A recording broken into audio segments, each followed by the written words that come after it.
Composition with Red, Blue, and Yellow by Piet Mondrian. Piet Mondrian became the face of the distill art movement and is considered responsible for bringing popularity to the movement. Having an interest in art, his uncle moved him to Amsterdam to study at the Academy of the Fine Arts.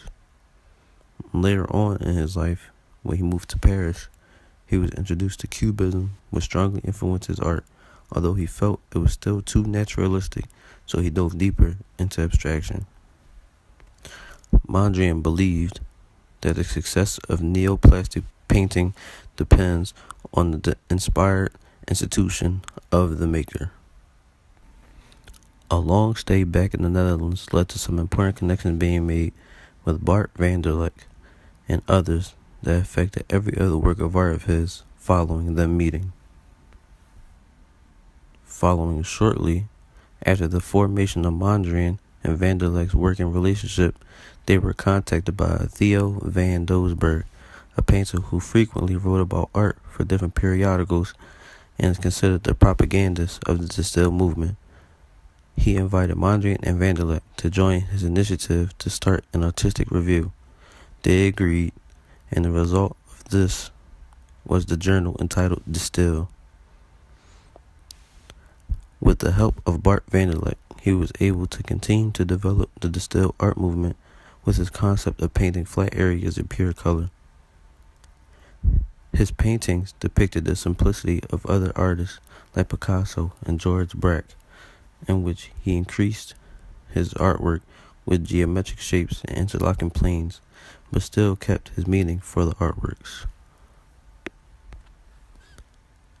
After World War I, Mondrian returned to Paris and understood the meaning of what he was truly looking for and how to be abstract and pure, which made him create the most abstract piece of art during that time in Paris, which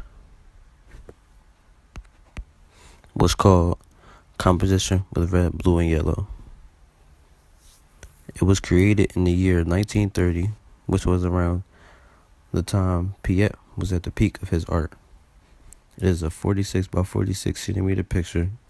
It is covered with glass, and it is said to transport the audience into a realm free of tangibility.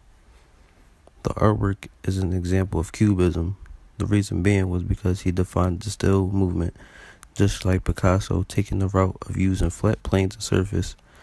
He took to the next level of simplicity, but yet still giving his expression through the work of art. He used the grid configuration of a network of lines and showed the geometric form and used the simple colors, which are the primary colors red, blue, and yellow.